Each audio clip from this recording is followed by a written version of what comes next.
there's no such thing as job security. If you're 20 and you're in your early 30s, you've got more time. And investing requires you to be patient. So you need to be clear how much time you have. There are evolving stats around a large percentage, up to over 80% of small businesses closing within the first 5 years.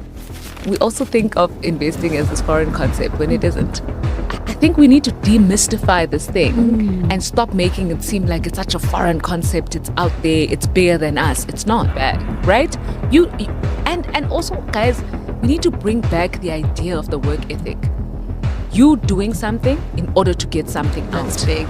Right? And then putting money away and having that goal. We also have these imaginary timelines. Yes. To that point that it takes time. It does not happen overnight. So any decision made in panic is often a bad decision. Yeah.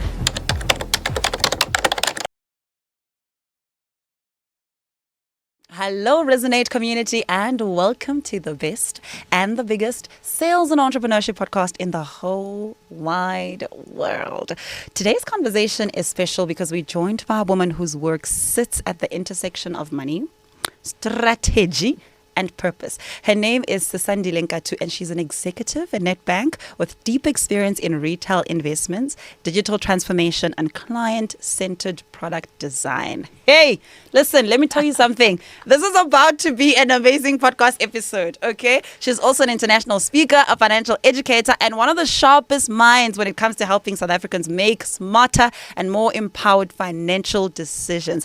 And because the festive season is approaching, this conversation is all for my game changers, big dreamers, and all for my peeps that watch the Resonate podcast, because we just want to make sure that all the money you made and what you're about to make is stewarded towards the right things in the midst of you trying to rest, you trying to spend amazing time with your loved ones, invest in your business more and more and more. Sisa, welcome to the Resonate podcast. Thank you, Michelle. Wow, I do feel like you're introducing someone else. Not you. That's you, girl. That is you. That is even like I did because your bio is so beautiful and it's so amazing. Like I was just being modest. Bangathi on this podcast.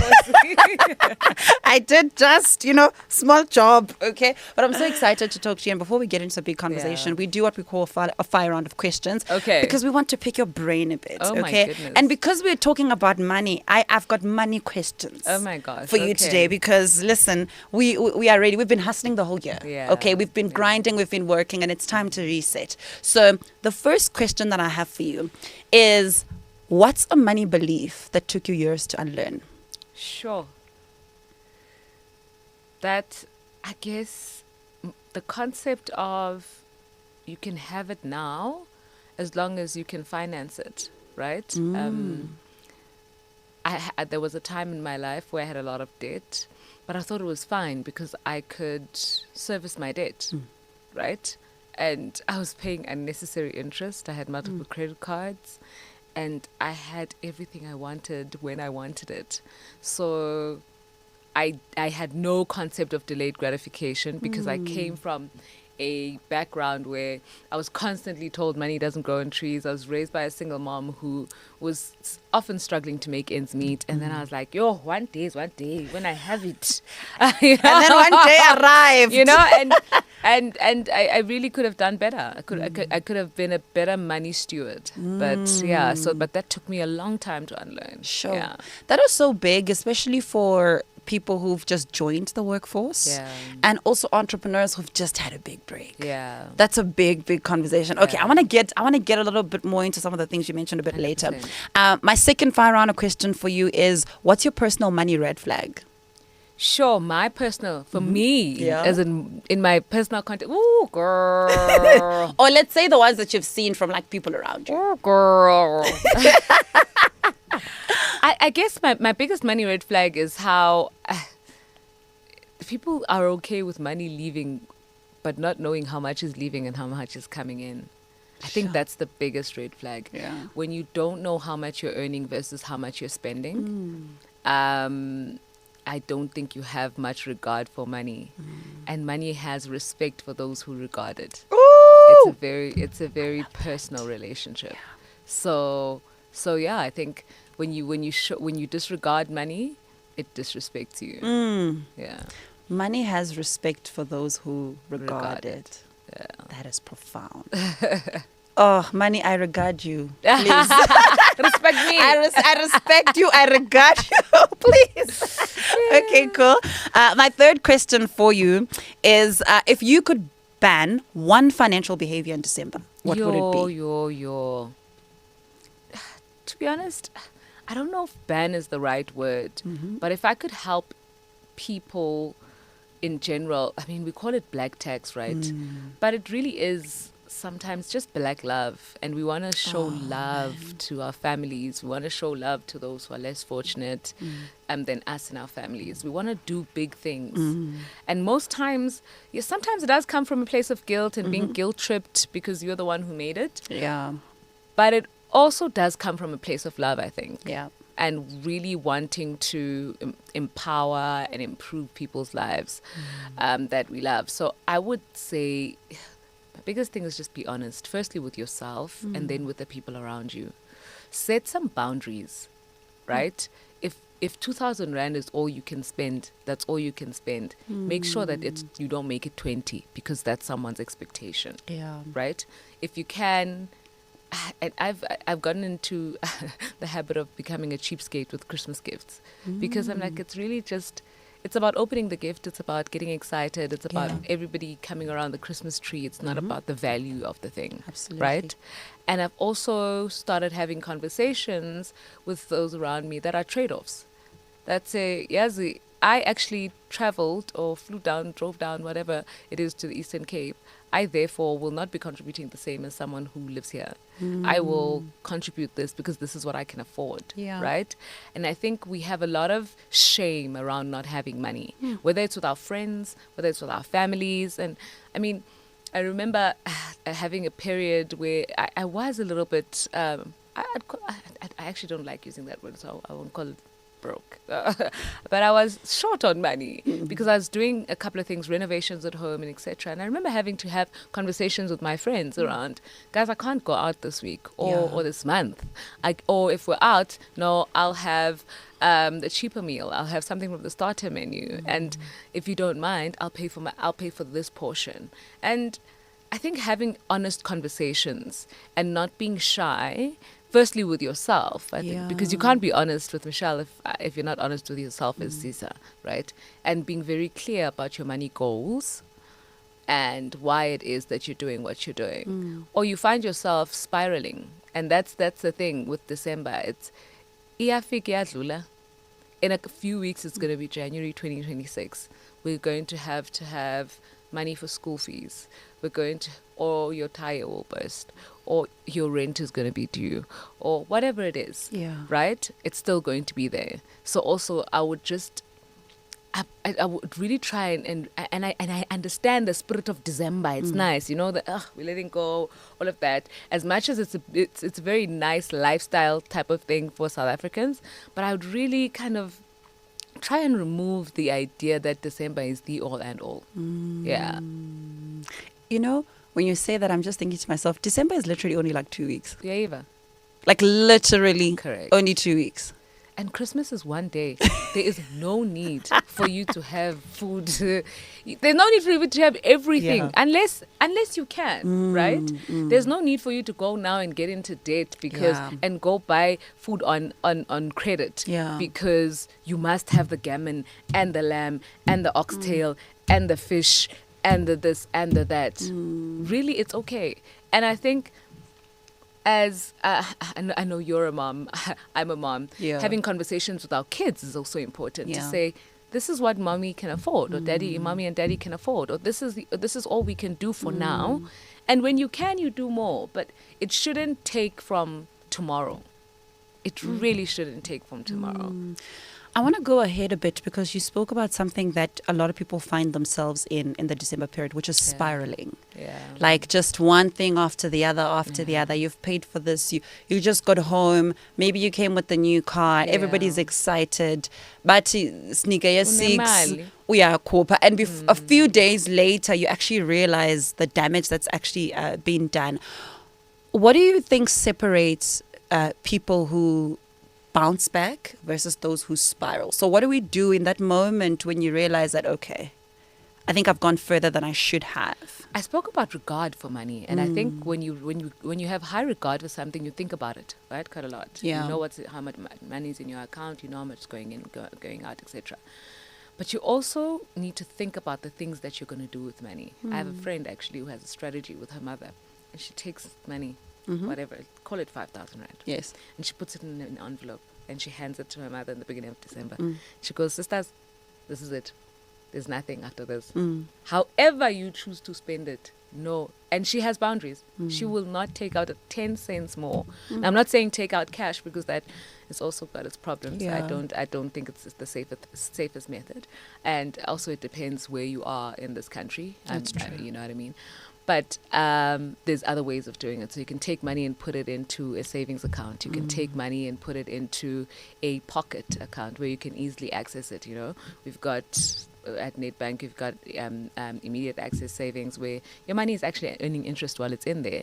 You've got savings pockets where you also earn interest, or even a 24-hour notice account. And I always say the 24-hour notice account for me is one of the best products, and I use it so often because it makes me think about the things I need to spend. Yeah. So if I have to say to you, when you say to me, I need this, I need that, I'm like, okay, let me see what I can do. My see what I can do is going to think about it. And if I give myself 24 hours, I probably come back with, I can help you with 20% or 50%. I said this to my niece the other day. She said, I want to go to that. I don't know what camping thing she was doing. I mean, these kids, whatever. She's in first year. And she says, I'm like, oh girl, you're going to have to do a crowdfunding initiative. I'll put in the first 500 rand, but I'm not doing all of it, you know? And it allows me to think about my money. It allows me to think about my money goals and not be impulsive. The spiraling comes from the impulse and the excitement also. Yes. It's also exciting to be the one that people are looking to sometimes. It's exciting, but also it does get burdensome. I have another friend whose family literally will have the house painted, and then the painters, as she drives in from Johannesburg, after a 10-hour drive, the painters are like, okay, Sisi, we're waiting for money to be paid. Because her parents told them, no, she's coming home, so she'll be the one painting. So I think we also have to have real conversations with our parents, with our families, and say, I actually can't afford it. I can't do more than this. This is what I can do. And you know what? Some Decembers it may be that I have to invest in my business. I have to invest I have to pay school fees. I have to actually pay off some debt. Therefore, I can only send money home. I can't be there myself, right? There's also this whole image that we like to portray when we, and I don't know where you're from, I'm from the Eastern Cape. So we come down and they say in the Eastern Cape, oh, bafikile, or at my place, you know? And it's like, people even hire cars to go down to the Eastern Cape because they want to be perceived in a certain way, right? So money also is I always call it the exposer of everything. Yes. So it exposes your gaps, it exposes your insecurities, it exposes you rather than changes you. So if you're really whole with yourself, you'll be in a good space because you're able to set healthy boundaries with yourself and with other people. Yeah. You know, I loved when you spoke about the 24-hour account because I'm Christian. I always reference the Bible a lot when I have these conversations. There is a scripture in the Bible that says you mustn't sleep angry, you know? Yeah. And my mom always says something to me like, if every time you feel like you're pressured to make a decision, don't. Sleep on it. Yeah. Just go to bed. Absolutely. Take a nap if you have to. Absolutely. Just go to, because there's something about it that rewires the brain. But on the other side of that concept is acknowledging that money can also be very emotional. 100%. And that's where the spiral, like you mentioned, comes from. And I mean, you from the banking aspect, I'm sure you've seen it all. People emotionally buying things that they cannot afford or won't even afford in the next coming months. Are there any psychological, mental tools that you've seen be used in practice that will be able to help somebody in that state? I also say that to say the logical part is the honest conversation with myself. I know how much I can afford. But the moment somebody comes in calling me by my forefathers' names and, you know, ululating because of this car and they rile you. I think sometimes we people know how to rile us up emotionally to the thing. Of course. So how do we then get ourselves very level-headed in those times? Sure. It's such a deep question, right? Because money, you made mention of the Bible, and yeah, that's possibly my favorite book in the world. Yeah. Because money can either be a generational blessing or a generational curse. Yeah. Right? And it can be a generational curse because either you don't know how to make money. When you make money, you don't respect money. You don't know how to keep it, and you don't know how to grow it. And that happens in conversations around the table because we curse our lives. We curse our lives. We call things broke. We speak lack over our lives. And a lot of people call it manifesting and all of that. I think it's really a biblical concept about guard your tongue. That is so true. Because from it flows life and death. You know, what you can curse your life and you can bless your life just as much as you can do with money. Now, moving along to the question that you're saying about how do you really take a step back? I think firstly planning helps, right? And the B word that we don't want to ever hear, budgeting. Yeah. Budgeting, you need to budget. And if you know that you have to spend in December, like us, I'm a Koduka, we know. Like you Bonafide. got January, you know December is coming. Yes. You know what I mean? So whether you open up a stokvel account with your friends, which we actually did. Those My are friends, really good. Yeah. Right? Because then you've got accountability partners. Yeah. And if you're a little bit more disciplined, save on your own. And give yourself the time, like you said, to reset, the 24 hours to think about, do I really want this or do I want to need it? You know, do I really need it? I have so many dresses. Do I really need this one? It kind of gets you to a point where you can reflect. So put those things in place for yourself. And behavioral economics also speaks to the level of cognitive engagement one needs to have in situations where they're under pressure, right? So the less cognitive engagement you require, the better it is for you. What I mean by that is, if you automate your savings into your 24-hour notice, your Just Invest account, or even a 32-day account, or your tax-free, firstly, that money is no longer there. It's no longer yours, right? So it doesn't matter what I call you.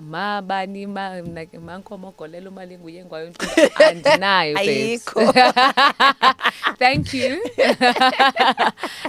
And I even take out money, like some cash for the ones I know I'm going to bump into on the street. Yes. Like 20 rand location, but you need to, and it really is firstly the honest conversation with yourself, and then it is the B word. It is the 50-30-20 rule. 50% going to your needs, 30 going towards your wants, and 20 going towards your savings. And then the third part is removing the cognitive engagement, right? So automating that, making sure that you have a stop order into your savings, making sure that you have a recurring payment into your savings, whatever it is you want to call it. Other people open different accounts and savings accounts in different places that can be costly because there are account fees, but there's better ways of doing it, right? And you take that money, you remove it from what I call your check account, where you can damage. That's my damage ground. I'm always like, oh, that's where I play around, girl. When I'm ready to damage, I go there. Yeah. Because to be honest with you, you also need to protect your money from yourself. And it's very good to get to understand yourself. You mentioned just psychological factors, right? I'm a gifter. I'm a natural gifter. I give even when I shouldn't. I give even when people shouldn't get from me. And I've had to learn to still operate within, because I do believe it is my calling. But I've had to learn boundaries. Sure. I've had to learn to say, okay, I can give, but I can only give when I've planned, and I will only give up until X. Yeah. Now, there are people who are spenders, splurgers. It's also okay to splurge. It's also okay to say, guys, I've worked hard this year and I want to buy myself something nice, right? But don't do it at the cost of your next year. Don't do it at the cost of your future self. So if you're taking money from, say, your pension fund to then go and fund something that you're splurging on today, you're stealing from the Michelle of 20, 30 years time, right? Once you do retire. And you can't really get that money back, because with money, time is your ally. And if money is put away in the right place and it's invested in the right way, that ally becomes the reason why you can live a better life later on. So it's the concept of paying your future self first before you gratify the self of today. And if guys will really, really think about it, you have most of the things that you want and need. Yeah. I think if you really, really, really think about it, and I know it's hard because we're such a consumeristic society, Yeah. if there is such a thing. Well, the consumerism is kind of embedded in us. We want to have the nice things and want to have them now and want to be shopping. You want to be at Diamond Walk, and you want to post. You want to, you know what I mean? And this is where I guess the honesty comes in. That's and true. then also being a Scrooge McDuck is not the best way. And I find a lot of Scrooges Yeah. don't invest their money That's because they're true. like, what if I lose it? It's like, I just want to hold You it know here what I with me. mean? And there's different ways to also manage that. So if you know that you don't want to, for instance, invest in stocks and shares and things like that, and you don't have the patience for markets, then you take your money as a lump sum and you put in a fixed deposit rather, right? Where, yes, you can't access it, but it is still growing.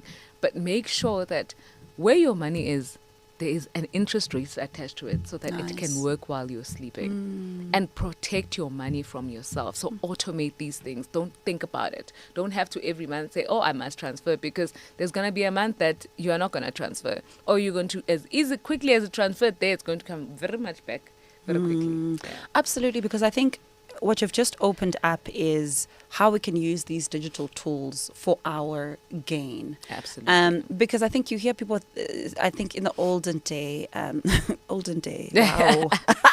Like 2000s, where we would be like, yeah, if the money is in the bank, like, so they'd rather get cash and keep it with them and etc. But I think what digital tools have helped us do is, to your point, automation, right? So that there's less cognitive engagement. So when the money comes in, 100%. wherever you're sending it to, it just pulls and that's done. And that is so, so smart. Because I've learned this being a mom. I could be going to a mall to go buy a book. But if I pass a store and I see beautiful shoes, I'm going to walk in there. And it literally has to take me going, she doesn't need another pair.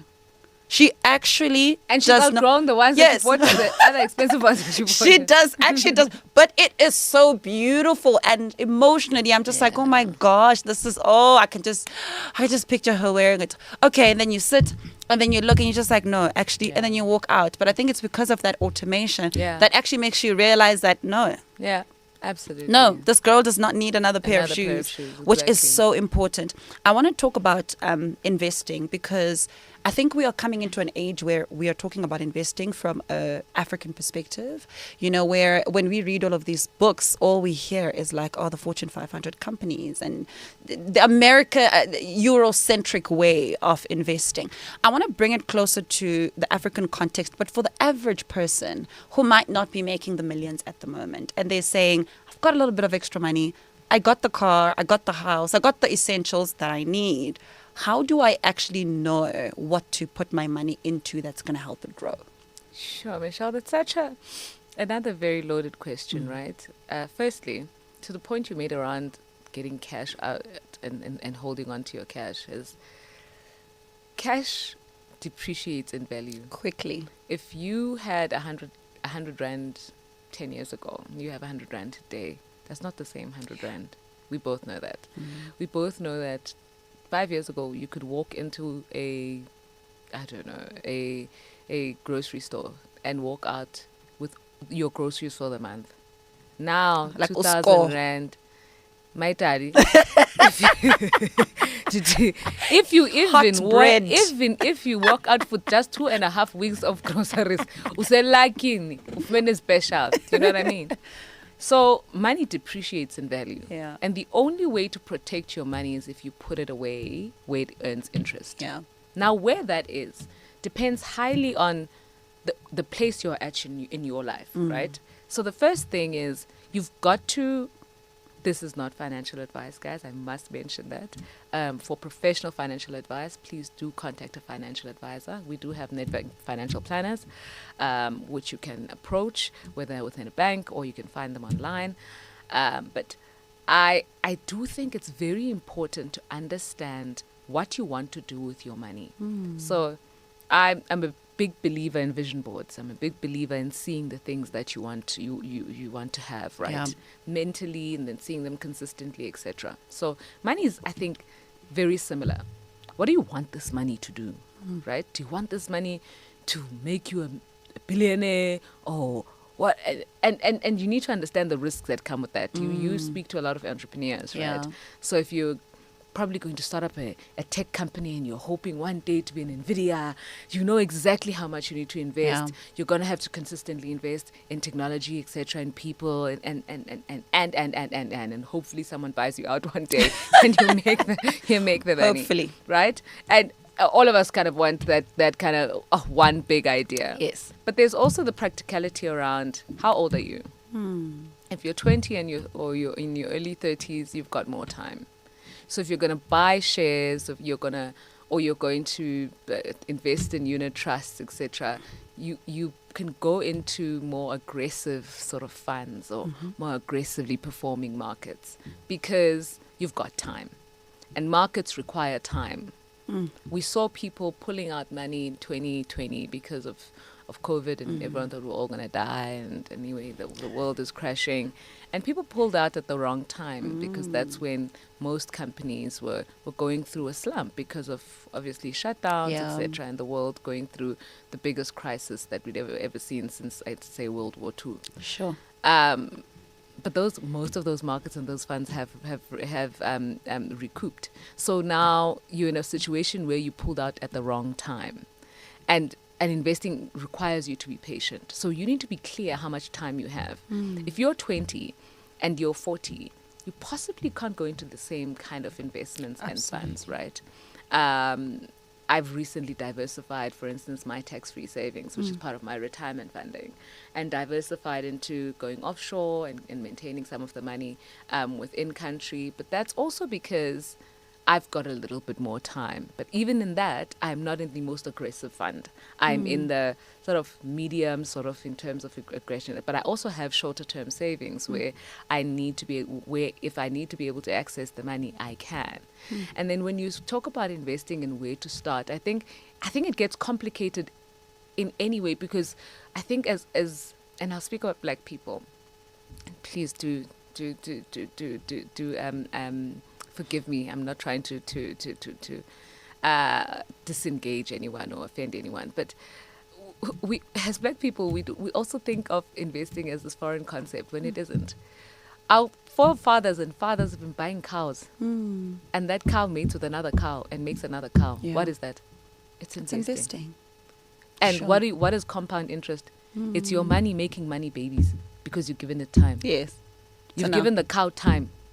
So whether you decide to or have a farm or to buy a couple of cattle back home that you know that you're going to be able to sell and grow and etc., that might be your idea of investing. Investing. The other idea is that as Black people, we've had concepts like stokvels, where, like I said, we hold each other accountable, and we take this money and we save it for I guess the only problem that we've seen there is that a lot of times it's for the short term. Yes. But we've seen stokvels evolve. I know stokvels that are currently invested in various different companies. In property as well. Etc.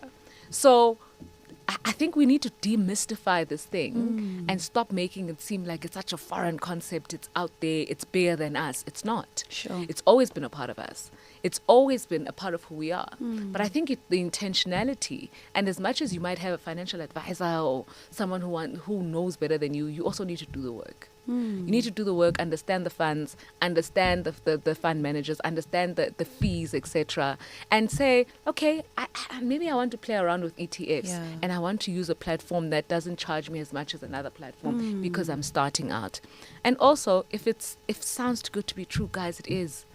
It really, really, really, really, really, really, really, really is. It really, really is. No one is going to double your money in 30 days. It doesn't work. Sure. It's either a Ponzi scheme, and the sad, yes, guys, I'm one of those people. I always say, God is so unfair to me, because if I were to commit a crime, I'm sure I'd be the one that gets caught, and everyone else would have been And then fine. it will blow up because of you. I will be sitting at Madlanga Commission. So it's like if I go into a Ponzi scheme, that's the day it's going to crash. That's the day it's going to crash. So just think of yourself as me, be me when you are considering these things. And be like, you know what, where can I put my money in where it is safe from myself, but also safe from sharks that can access my money. And make sure, guys, respect their money, treat it with high regard, and I swear to you, it will it will reciprocate that energy when it comes to you. So there's and you also can't be put your eggs in one basket, right? So Yes. the diversification conversation. It's important. If you need to have money for emergencies. If your tire bursts today, it doesn't help for you to have to sell shares first, and that it's the wrong time. Because I need to get somewhere you tomorrow. need to get somewhere. So you need money within 24 hours. So so a Just Invest account, for instance, is the best place to have your emergency funds, right? And if you've got a goal, you and I are going on holiday. My best friend and I are actually celebrating 10 years together next year. And we're like, we're going on holiday, so we're starting to save from January, Yeah. right? And we're going to open up this 32-day notice account. We're going to put our money in there, we automated the money in there. And then at a certain point, we'll put notice, we'll buy flights, etc., etc. So that's another tool. But I'm saving for my retirement. I'm looking at a retirement annuity and try as much as possible to contribute the maximum. I think the maximum now in cash is about 350,000, 27% of your earnings. Okay. Look at a tax-free savings. If you are not invested in a tax-free savings, and I'm sure if you've ever heard me speak, you've probably heard me say this, you are doing yourself an injustice, because all interest that you earn there cannot be taxed, will not be taxed. You have a lifetime contribution of 500,000 Rand. And like I said, think about the cow giving it time to make little calves, and your money's making money babies through compounding and etc. So, and also if you've got a lump sum and you want to go into the stock market, look at what stocks are performing. And I would say recommend, and like I said, I'm not a financial advisor, but look at tech companies. Look at tech is a big thing. Look at more traditional stocks like banks, for instance. Look at energy. Right, and especially sustainability. Energy is based around sustainability, etc. Because that's where sort of the markets are going. But also do your own research and make sure that you have some kind of an idea of what you're doing. Because it's so easy to be bamboozled and then just lose interest, right? Yeah. And then you think money in your check account is safe, and then we know what that happened, what happens there. Yeah, that's so true. I love the concept around demystifying the word investment. I tell you, now when it's in English, it's something else. Whereas it's this big concept. Whereas this, it's a concept that we've grown up with, and it's a concept that we already know it happens. Even the savings culture, the stokvel is probably a way to save, and automating some form of savings 100%. Using community and accountability, which I think I found so profound. I a couple of weeks ago, learned something that it was so profound. And I was reading a book, and they were talking about the great investor. What's his name again? The billionaire. The richest man in the world before Elon. Yes. Warren Buffett. They're talking about Warren Buffett. And I had his face. Yeah, I was like, I had the face and I forgot, forgot the name. They're talking about Warren Buffett. And I paraphrase, I might not have the exact numbers, but at the time that the book was written, I think around 2020, he was worth $85.1 billion. And what the writer was saying was that out of that $85.1 billion, 84.1 was accumulated after he was 60. Yeah. And I was like, how's why are you crashing my dreams? How's that even and also, how's that even possible? Yes. Because we also have these imaginary timelines. Yes. Which are and do you think that's what also when I say this? I agree with you, but do you think that's what also puts us under pressure to buy the car we can't afford? 100%. Now I'm turning 30 and I said I'd be a billionaire by 30. 100%. I did that. At 30. I was actually 30, and I bought a car. I bought a sedan, a German sedan. I was single. I lived in an apartment. I did not I have a child. I did not need a German sedan. Okay. And then I ended up paying, I think it was more than double what I was paying on my previous car. Sure. Well, instead of saving that money, instead of traveling with that money, instead of actually investing that money, right, and making it work for me. And I always say, I bought a car to impress people that I didn't even like. Oh my God. Let alone them liking me. I didn't even like them. But I wanted to be seen in a certain way. And I see it play out so much with our youth, even the worst thing now is it's also some of the best technologies in social media and best way to market. But I think it's also the worst space to be in when you are not okay with yourself. Yeah. Right? And your circumstances. Absolutely. And I watch these, and I'll speak to young women particularly, wanting things that are way out of your league. I say this to my nieces, and they're like, "Oh, you're such a hater." And I'm like, "You have no business wanting a labeled bag. You don't make money. Yes. When we expense item, you're literally a line item in everyone's budget. You ungubani for you to want a whatever a branded bag, right? And also, guys, we need to bring back the idea of the work ethic. You doing something in order to get something out. That's big. Right? And then putting money away and having that goal that one day, I remember walking into a designer store, and it was in my late 30s. Yeah. Walking into a designer store and buying my first designer bag. DT, my friends were there. I was like, guys, default. And I didn't even put it on Instagram or anything, but it was just for me. I was I did it. And it's mine. And I feel so accomplished. And I'm so grateful that I did that for myself. And I'm so grateful that I didn't do it on credit. I literally had an account that it was called Soft Life. That's what that there's a 32-day notice account. I renamed it Soft Life. And I still have it, by the way. Because I still like nice things. Yes. But I will budget for nice things. And I will Beautiful. not do that on credit. I will not steal from my future self. And if I cannot put money in my tax-free savings and put the full 36,000 Rand a year, that, you know what's going to suffer first? That nice things. Yeah. One. Because that's not going to be important in 30 years. In 30 years, it's going to be important to be able to pay my medical bills. It's going to be able to not actually bother my child and be a burden on my child. It's going to be the fact that I want to live in a retirement village. I want to live in a certain way. I want to be able to actually retire and have a good life at that point. But I need to make that decision today. It's not a decision I can make in the next 10, 15 years. That's so true. And, to that point, that it takes time. 100%. It does not happen overnight. And that's what reminded me of that Warren Buffett example. Like after 60, and apparently he started investing from the moment he was 10. Yeah. So he allowed it time. There's also a story in that book. The book is called The Psychology of Money. Yeah. And it speaks about how when they started this investment journey, it was him, Chalimanga, and a third person. I don't even remember his name. Yeah. And they started it together. And then there was like an economic crash and the third person pulled out. Yeah. And both of them just stuck it through. They stuck it out, yeah. And eventually became wealthy. And he was interviewed and asked, like, what do you think was the secret? And one of the things he says in this book is that him and Chalimanga always knew they'd be wealthy. Yeah. It's the mindset 100%. shift that they knew that 100%. no economic crisis is going to take away the fact that we are going to be wealthy. But the other person panicked and immediately resold their shares to Warren Buffett, and for him to actually have them over time. So I thought that was so profound. And it speaks to the point that you made earlier, right? About going to sleep on it. Yes. So any decision made in panic is often a bad decision, right? And again, the psychology of money is very much aligned to the psychology of self. If you don't believe that, watch I Blew It. Just watch one season. That is always shocking. One season. And Shocking. they all wake up when it's insufficient funds. Like, sweetie, usuka ku 40 million. I find it intriguing. And I'm like, this is so incredible. Yeah. And it's the stories that we tell ourselves. Yeah. It's the voices in our heads.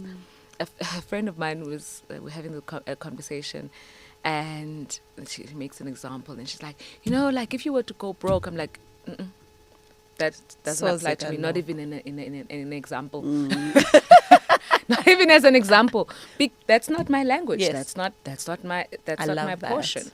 I may go through seasons where I don't have plenty, but my mentality will always be of plenty and abundance because I believe in the strategies. But also, as much as, the mouth must pray, but the hands must work. Yes. And you faith must give without things works time. is dead. Yeah, and you must give things time, like you've said, right? Give things time. And with money and investing, time is your ally. Actually, your biggest ally is time. Sure. I love that. I found out a new interesting thing about myself quite some time ago. Because I like nice things also. Like, I like nice things and I'll budget for them. And I went through a season of just like buying designer bags. And then I realized that I buy them and I never use them. Yeah. But you know what I like? Having Just them. seeing them. Yeah. I like opening my cupboard and going, phew. Mwah. And they carry things the same way as the other bags. Literally. And then at some point I had to have a conversation with myself like, why are you building a collection that you're going to resell? What exactly are you doing this thing for? But it goes back to the conversation you had about being honest with yourself and actually just knowing yourself. So now I see one I like and I'm like, this is nice, but I don't actually need it. It would be nice with everything else. 100%. But I don't actually need it. And I want us to go further into entrepreneurship because it's such a big conversation. There are evolving stats around a large percentage, up to over 80% of small businesses closing within the first 5 years. And, you know, to put context, this is 5 years of hard work. 5 years of having made it and then failed and, you know, just gone up. And it's a heartbreaking 5 years. I've had to close a business before and I think I almost went into depression. It's a heartbreaking 5 years. But the reality of that 5 years for a lot of entrepreneurs is that we don't have a backup. Yeah. So it becomes a painful 5 years because I had no retirement, a fund. I had no investment that's going to carry me through while I figure out what the next step is. I basically like it's the I blew it 5 years. It's like the 5th year. By the time we closed down, it's just like I've got no other option. And what I would like guidance even into December, but also stepping into the newness of 2025. People are in different business positions. Somebody could be on their 5th year. Somebody's on their 3rd. Somebody, God forbid, is not going to, you know, suffer that because I'll make better financial decisions. But how do entrepreneurs steward their finances for the future? Yes, we know you want to invest in the stocks. Yes, we know you need to buy new equipment. We know you need to scale up the business. But how do we diversify, to your conversation earlier, in a way that allows us to curb those months and moments when things aren't going as we thought it should. Oh, there was a line also. I read in this book. And it was like it's something along the lines of if the best way to plan is to plan for your plan not going according to plan. Absolutely. How do we do that with our finances? Absolutely. And I think it's broader than just entrepreneurship, right? Because there's this concept with people who are employed that there's job security. Hey. I tell people there's no such thing as job security. Companies are downscaling all the time. Companies are restructuring all the time. You need to just consistently have a skill that's able to solve a new problem. And whether you're an entrepreneur or you're employed, that applies, right? The second part is, I'd say to every entrepreneur who's going through that, forgive yourself. It's okay. Give yourself grace. You tried something, it didn't work. You're better than someone who didn't try. I was in Silicon Valley a year ago, and I met up with a couple of venture capitalists, and they were very clear they don't fund individuals who have not failed at business before. They don't fund because you don't know the learnings. You have the ego. You kind of have to let go of the ego of the fear of failure and the failure itself. And right? that you're invincible. Correct. Yeah. And you've got to break it down. You've got to break down to build back up. And that's all right. That is really, really all right. And I think it's also very important. Jay-Z says this.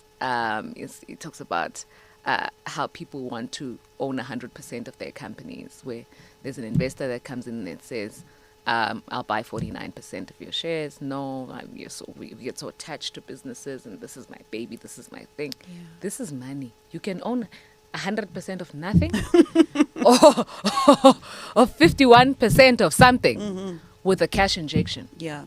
Also be clear, obviously, what those terms are, but allow cash injections to come into your business. And then I would say, and I'm not a business entrepreneur advisor, guys, but I would really say sometimes it's not time to scale. Sometimes it's time to embed and really invest in what you currently have, right? And I think another thing is we need to learn to pivot, whether in business and corporate or as an entrepreneur, pivot very quickly because things are changing at a very rapid rate. I mean, in the banking sector, for instance, we've got so many competitors that are coming in. Yeah. We've got international competitors coming into the country next year. And we're already saying, guys, we cannot be reactive. So that's another thing. Don't be reactive. Think about the problems that you're going to need to be solving in the next 5 to 10 years today. Because in 5 years, it's going to be too late, right? I say this often as well, that the best time to plant a tree was 25 years ago. The next best time is today. So as an entrepreneur as well, if you don't know how much you're going to make in 6 months' time, you've got to invest today in something that's going to build this business and enable this business to run, or if you're a one-man show, enable you to pay for your bond. If it means paying your bond 3 months in advance, that's what it is. If it means paying COJ 6 months in advance, that's what it is. But also if it means you making sure that you don't actually spend on the expansion right now because you can't afford it, or you don't spend when the money comes in and you go and get that designer bag, it means you're taking that. A friend of mine once said, there was a gentleman who was interested in her and bought her a designer bag, and she's like, I don't even have 30,000, but this bag is worth 30,000. Make receipt. Guys, can pay 30,000. You know? Why'd you just give me the money instead? I don't need this thing, bruh. It's not on brand. You know? So that's another thing. It's like, I find a lot of entrepreneurs trying to look successful before they are successful. And actually individuals in general. So I won't make an entrepreneurial thing. So take that money and put it away because you don't know when things are going to change. You don't know. And then also understand the seasonality of your business. And don't think your business is special. Sure. Understand. In fact, plan for the fact that your business is going to be the least special in this market, because you're starting out and nobody knows who you are. So if the seasonality impacts Michelle, who's been doing it for 10 years in a certain way, let me think of the worst case scenario and be as frugal as I can be when it comes to spending money. That's so powerful, because I mean, to your point, right? There's social media. There's usually the need to show everybody that business is booming, that this is what we're doing, and sometimes to the detriment of our financial well-being and the future of our financial well-being. How can businesses invest? So let's say we've just landed a great contract. We've got so much money. We don't want to scale.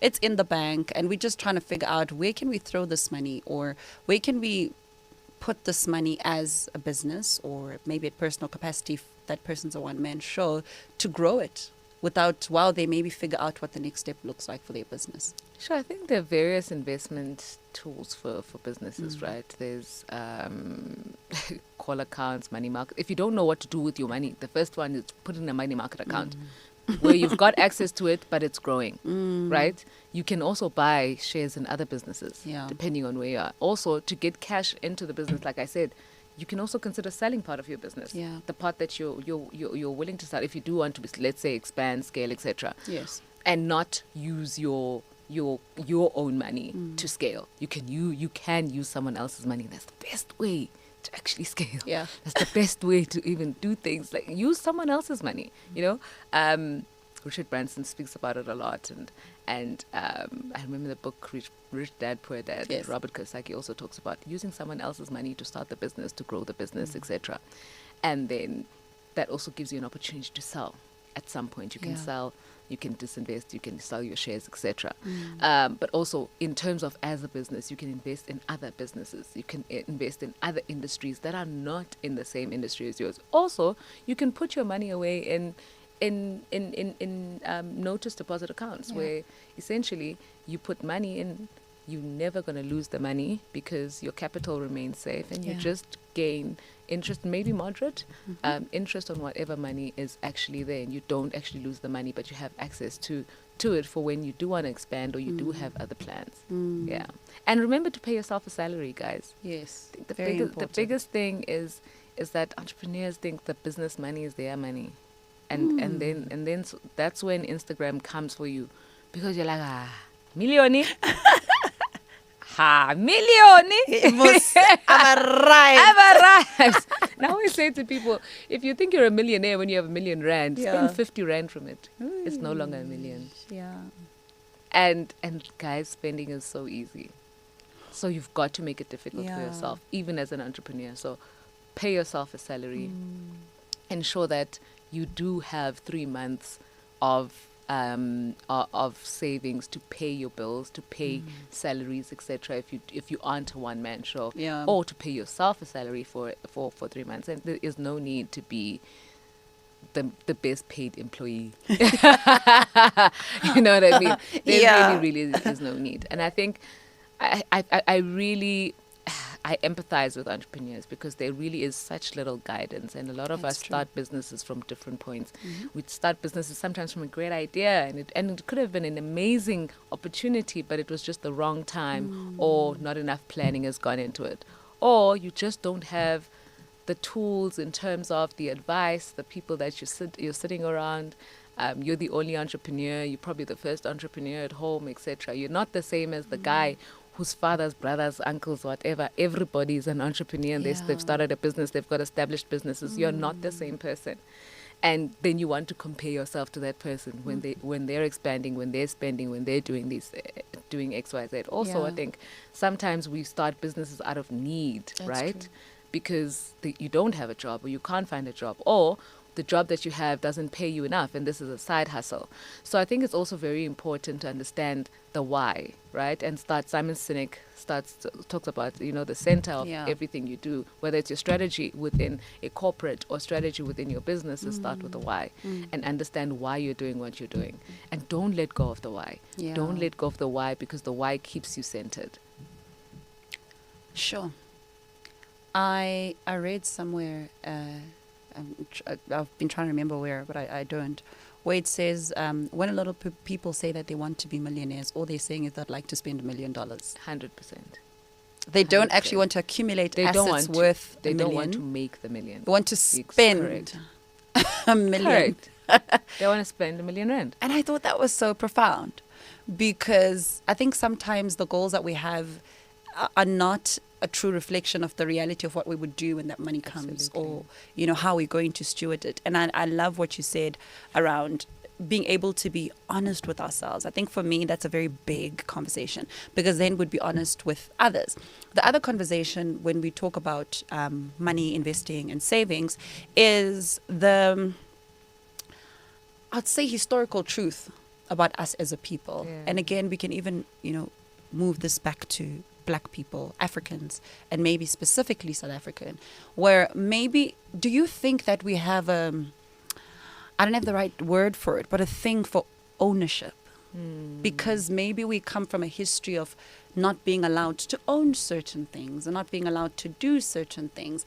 And now that we can, whether or not we can afford it is another conversation, there is a desire and a need that is psychologically embedded within us to prove that I can own a business 100%, that I can own that vehicle, that I can own that house myself. Because then that's why they emulate and they call you all those amazing names when you go home.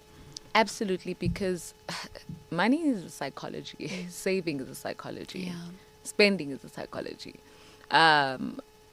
We come from a background historically driven by apartheid, where we were marginalized.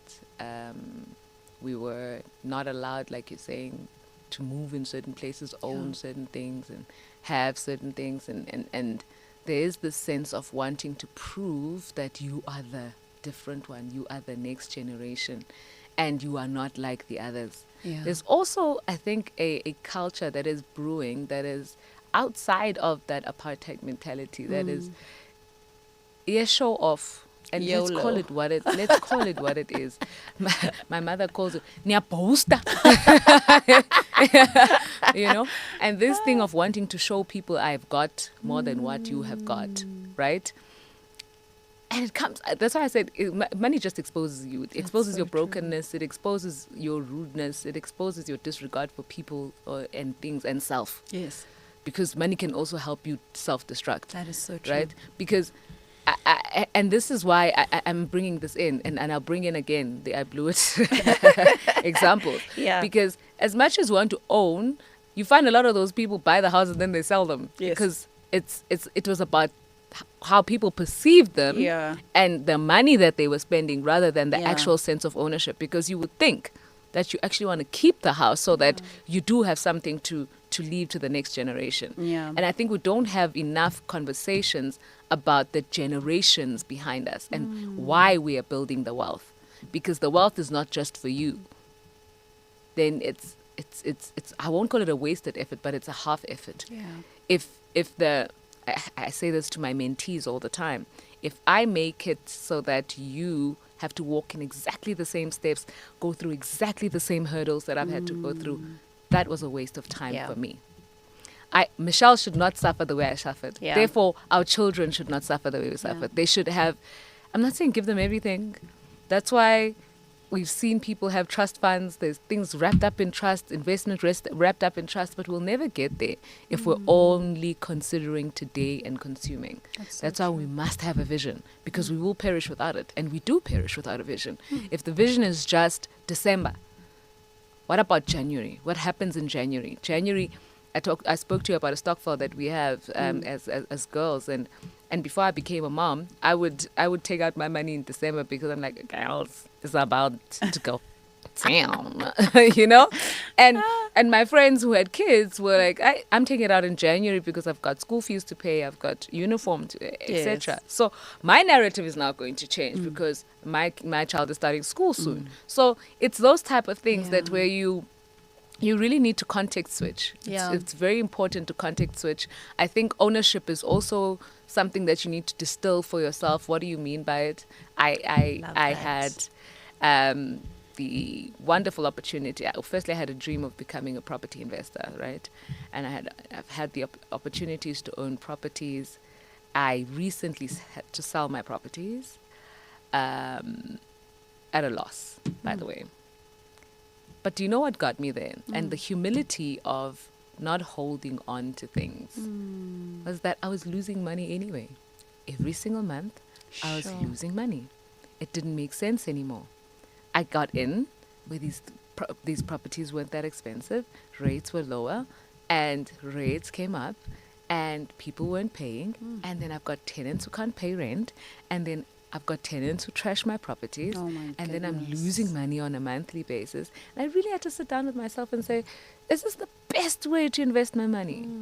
And also I looked at the areas and the property prices. I was like, it is better to get out now and take this money, invest it in somewhere else. So context switching and pivoting is very important, whether you're an entrepreneur or an individual. And not having this sense of, I don't know, not wanting to fail or not wanting to let go, because that also, I read this quote somewhere that says, if you, and it's apparently an old Chinese quote, if you get on the wrong bus or the wrong train, get off at the next stop because the trip back becomes more expensive. And that's what kills us the most, is it's the ego that's aligned to, I don't want to sell this business. And you could have saved money if you sold 6 months ago or a year ago. And if the property is not making you money and you're losing more than what you're gaining, it's not an investment. Sorry to say, it's really not an investment. You're not making, and you may not make that money. Right? And if you look at how property prices have been performing, I have a friend, for instance, who bought a property for a certain amount of money. She's renovated it. She did all these things. 10 years later, she sells for exactly the same amount. Wow. Sure. That's bad. So it's very important to look at this, at how the environment is changing. Things change.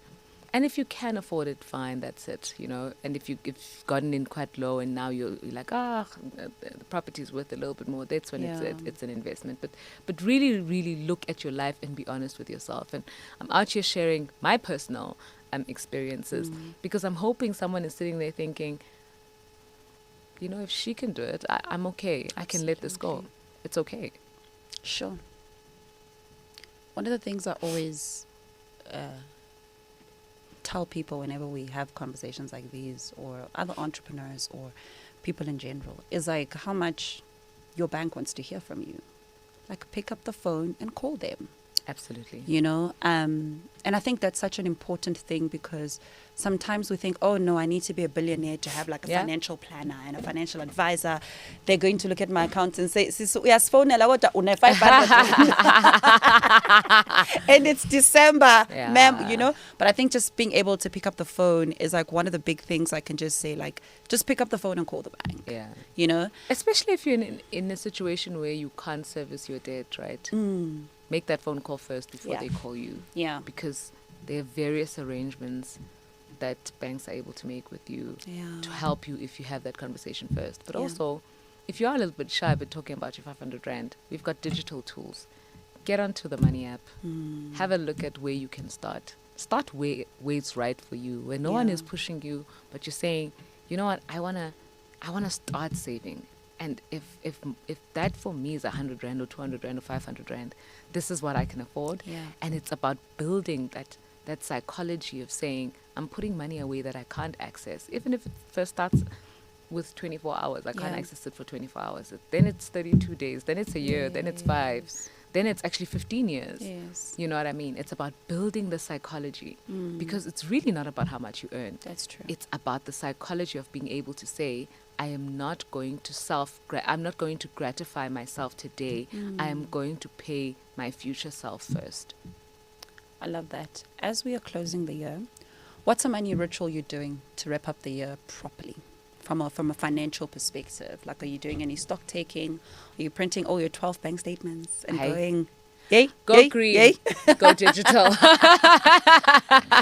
Please, okay. Give us some tips. What do we need to do to just consolidate and also just maybe taking stock of our financial behaviors, if that's a term, that we are seeing to prepare us for the new year?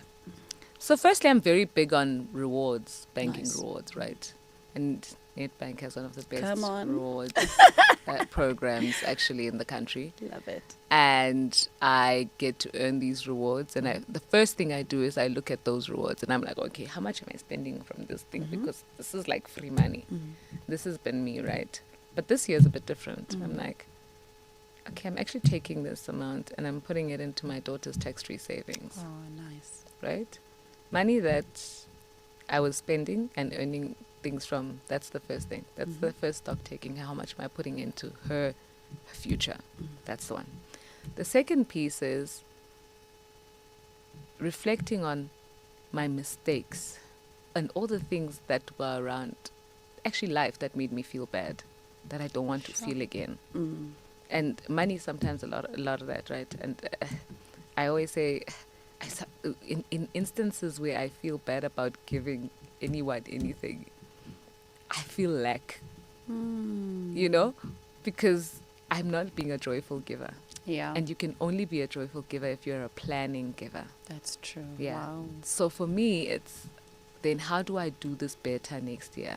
I believe in the incremental 1%, that you don't have to make massive changes all the time. Yeah. Sometimes you do, but sometimes it's just doing 1% better than you did the previous year or the previous month, and saying, how do I then incrementally improve my financial behavior? So I'm looking at my retirement annuities, I'm looking at my pension fund contributions, I'm looking at my medical aid. Is this the right plan that for me? And looking at, say, my year in review in terms of my medical status. Did I actually spend too much on medical aid? Is this the plan that I need? Sure. Maybe I should downgrade it and actually take that money that I'm saving and put it into something else. And also, I'm thinking about what do I want to do next year? What is the thing that's going to make me happy? What is the thing that I want to really look forward to, right? And how am I going to plan for that? And like I said, I shared that I have a trip planned with my bestie. And that's going to make me really happy. But it's only going to make me happy if I've planned properly for it. Yes. So it's really taking stock of the things that I've done wrong and right, doing more of what I've done right. Yeah. Taking stock of are the things that I'm in still relevant, right? Sure. So if you had life cover, say a year ago, and you of R1 million, and you had one child, then you've been blessed with the second child, is that life cover still enough? Are they going to be able to go to school without you? Are you doing the right thing, right? So, or you've had a debt that you've been able to pay off, and kudos to you if you have done that. But that money, that 5,000 rand that was going into that debt, where's it going now? Because let me tell you, if it's staying in your bank account, you are going to sha it, you know? That's very Are true. you moving that money to something else that's either another debt that you're going to pay off faster, or into an investment that's going to build your wealth for you to be a Warren Buffett one day? You don't know when your Warren Buffett season's going to be. It might not take 60 years for you or 50 years for you. It might be less. And you might never be you might never have $80 billion, but you will have what's relevant to you and what you've put in. True. So I think taking stock is a very big thing. I think understanding how much money you're making versus how much money is going out. And I also think even the black love story, right? What you give to your family and you give to your community, etc., needs to be within bounds. So setting firm money boundaries for yourself. Like your point, like the point that you made, like, I've got all these bags. Do I really need another one? And that's a boundary. It's a boundary of saying, actually, this is self-sabotage that's driven by greed, a level of greed, then you don't need it. So having those honest and real conversations with yourself. But you can only do that if you give yourself time to actually sit quietly and reflect. Yeah. So I've told my team this, and I'm forcing everyone to take leave. You need to take leave, and I need everyone to have taken 10 days back to back at the very least, because I need you to have time to forget about your password, to decompress from all the things that we've gone through this year, because we've got to start afresh next year. That's true. And next year, you don't know what's coming. It might be the fight of your life. It might be the year you thrive, but you've got to be prepared for it. You've got to be prepared for it physically. You've got to be prepared for it mentally and emotionally. So that requires rest. And then really strategize about your life. Don't expect things to just fall into place, you know. Plan. Have a plan. And even if it's the most basic plan, even if it's 1,000 rand that you say, you know, 400 goes into, I don't know, my RA, 200 goes into an ETF, 100 goes into a 24-hour savings. That's your plan. And that's why I'm saying, if you're too embarrassed to go talk to someone about it, go onto an app, go into a digital platform and say, you know what, I'm automating this into this, into this. It does not have to be big. It does not have to be a massive investment, but it's a plan and it's you starting somewhere. And it's you backing yourself, hey? That's true. Sure.